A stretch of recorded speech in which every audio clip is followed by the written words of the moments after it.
शरीर सबका एक दिन मृत्यु को प्राप्त होता है, लेकिन ये आत्मा अमर है, परंतु इस आत्मा का बोध नहीं होता है।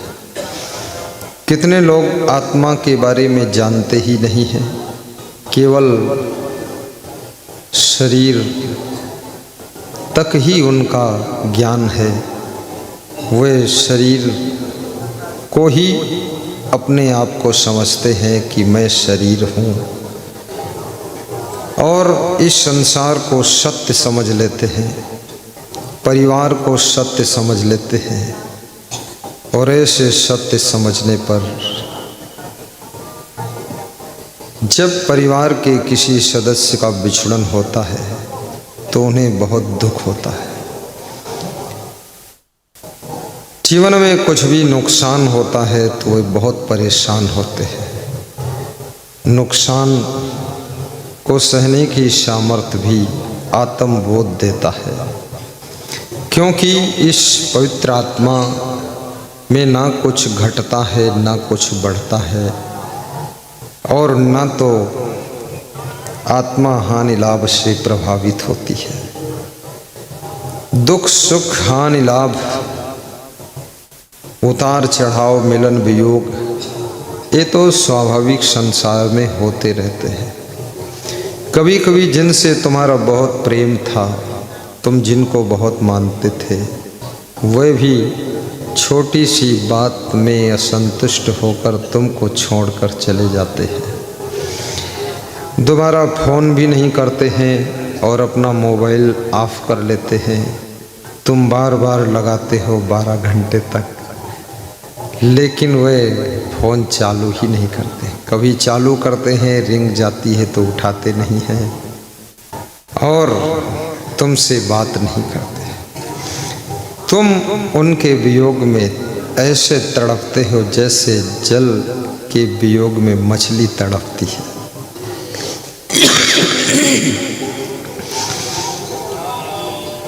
लेकिन जब आत्मबोध हो जाता है तो तुमको ये ज्ञान हो जाता है, वो व्यक्ति जो हमको छोड़कर चला गया वो हमारे बिना रहता है, और हमारे बिना वो खा रहा है, हमारे बिना वो सो रहा है, तो उसके बिना हम भी रह सकते हैं, उसके बिना हम भी खुश रह सकते हैं, उसके बिना हम भी भोजन करेंगे और हंसेंगे और सोएंगे भी।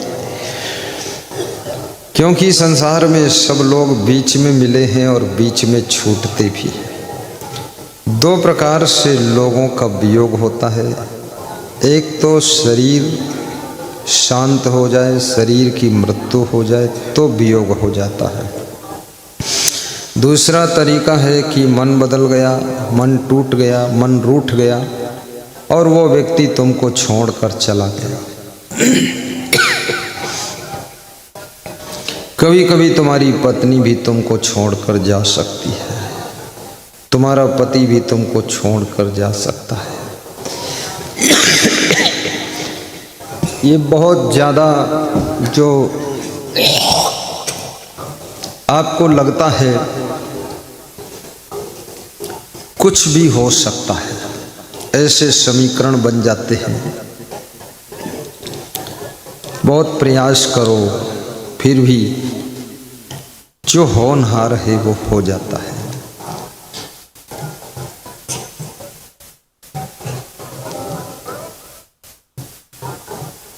वियोग तब ज़्यादा दुखदाई होता है जब संयोग ज़्यादा सुखद होता है। जिनका मिलन सुख देता है उनका वियोग बहुत दुख देता है।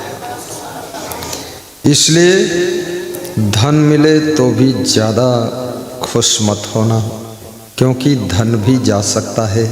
धन के हाथ पांव तो नहीं है, धन के मन भी नहीं है, लेकिन फिर भी धन चला जाता है। ना उसके धन के पास में कोई इच्छा भी नहीं है, फिर भी धन कभी कभी तुम्हारे पास से चला जाता है और तुम निर्धन हो जाते हो। तुम खुद ही कहते हो एक दिन वो था कि मेरे पास में बहुत धन था, सभी जेबों में गड्डियां भरी रहती थीं। बैंकों में इतना पैसा था, टैक्स देना पड़ता था। अब हमारे पास धन नहीं, हमारा धन सब चला गया। धन के पैर नहीं हैं, पर ये कैसे चला गया? चला गया।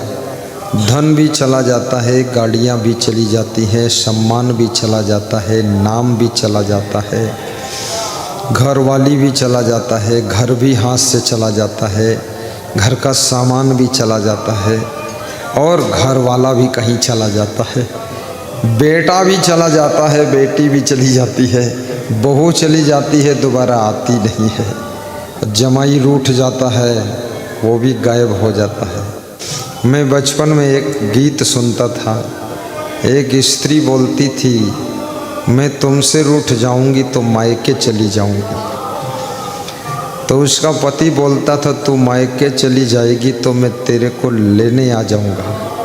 तो बोलती थी, तू लेने आ जाएगा तो मैं पेड़ पे चढ़ जाऊंगी। तो फिर पति बोलता, तो पेड़ पे चढ़ जाएगी तो मैं पेड़ को आरा से कटवाऊंगा। तो पेड़ आरा से कटवाएगा तो मैं कुएं में गिर जाऊंगी। तो कुएं में गिर जाएगी तो मैं रस्सी से खिंचवाऊंगा। तो रस्सी से खिंचवाएगा तो मैं गोबर खा लूंगा। बेवकूफ आदमी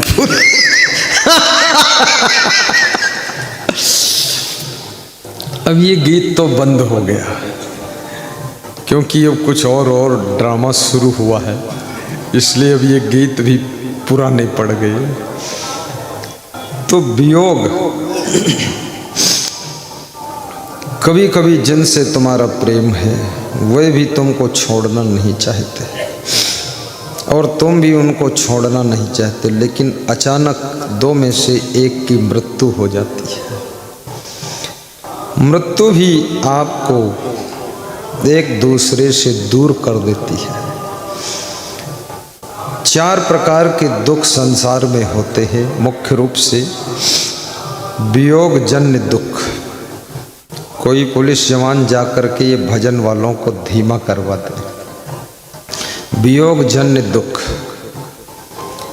यानी जिनको तुम छोड़ना नहीं चाहते हो, जिनसे अलग नहीं होना चाहते हो, उनसे तुम्हारा वियोग हो जाता है, तब बहुत बड़ा दुख होता है। ये संसार बड़ा कठिन है और ऐसे वियोग की स्थिति में कितने लोग पागल हो गए, कितने लोग डिप्रेशन में चले गए, कितने लोग निराशा में डूब गए, कितने लोग बहुत दुखी हो गए और कितने लोग आत्महत्या करके मर भी गए। ये अज्ञान का अंधेरा है। इस अज्ञान के अंधकार के कारण जीव भटकता रहता है। ये वियोग जन्य दुख मोह के कारण होता है। जितना अधिक तुम जिससे मोह करोगे उतना अधिक उसका वियोग तुमको दुखी करेगा।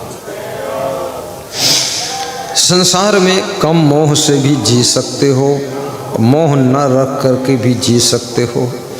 जल में जैसे कमल रहता है ऐसे भी तुम संसार में रह सकते हो। कमल का फूल रहता तो जल में है, लेकिन जल में डूबता नहीं है। ऐसे ही तुम रहो तो संसार में रहो तो घर में, लेकिन माया मोह के जल में डूबो ना। ये कला अगर सीख लो तो संसार तुमको दुखी नहीं कर पाएगा, फिर तुम मुस्कराते रहोगे।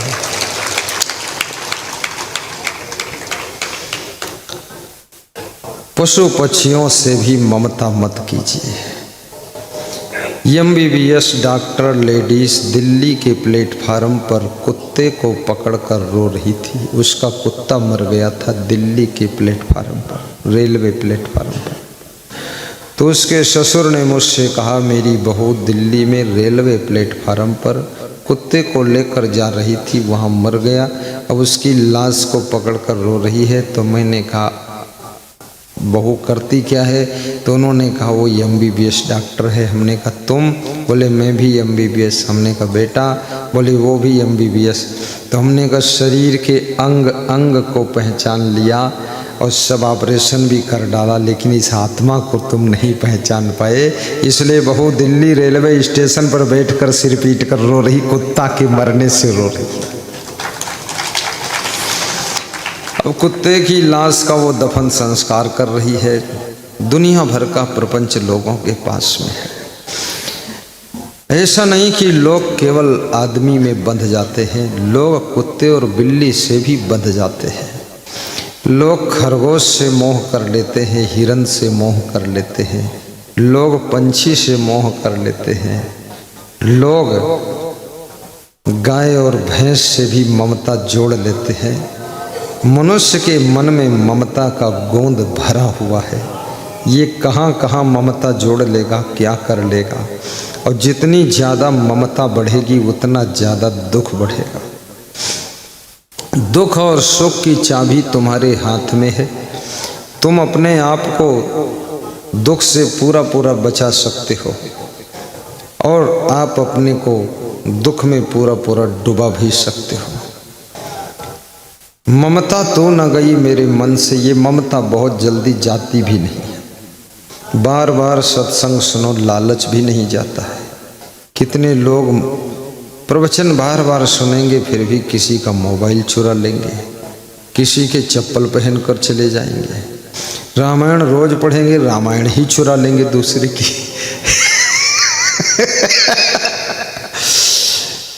सब पढ़ने के बावजूद भी ये ममता, ये लालच अंदर से जाता नहीं है। कैसे जाएगी ये ममता? ममता तू न गई मेरे मन से, ममता तू न गई मेरे मन से। जिनसे तुम ममता करते हो वे लोग क्या करते हैं पता है आपको? पान खाते हैं, तम्बाकू खाते हैं, शराब पीते हैं, मनमानी घूमते हैं, मनमानी सोते हैं, मनमानी मोबाइल चलाते हैं। तुम्हारी एक बात को सुनते नहीं, आधी बात को मानते नहीं, तुमको कुछ समझते नहीं और तुम उनके मोह में सो नहीं पाते हो, ठीक से खा नहीं पाते हो, रोते रहते हो, सिसकते रहते हो, चिल्लाते रहते हैं, हाय रे हाय रे हाय रे। उन पर कोई फर्क ही नहीं पड़ता है। तुम कितने मूर्ख अज्ञानी हो, ममता के कारण स्वयं को दुखी कर रहे हो। उनको अपनी जिंदगी की चिंता नहीं है। वे शराब पी रहे हैं, जुआ खेल रहे हैं, आलस्य कर रहे हैं, 9 बजे तक सो रहे हैं, जागते नहीं हैं। उनको अपनी जिंदगी की भी परवाह नहीं है और तुम इतना मोह में डूबे हो कि उनकी चिंता में तुमको नींद नहीं आती है। तो तुम मूर्ख नहीं, अज्ञानी नहीं और क्या हो? इस ममता से उठो।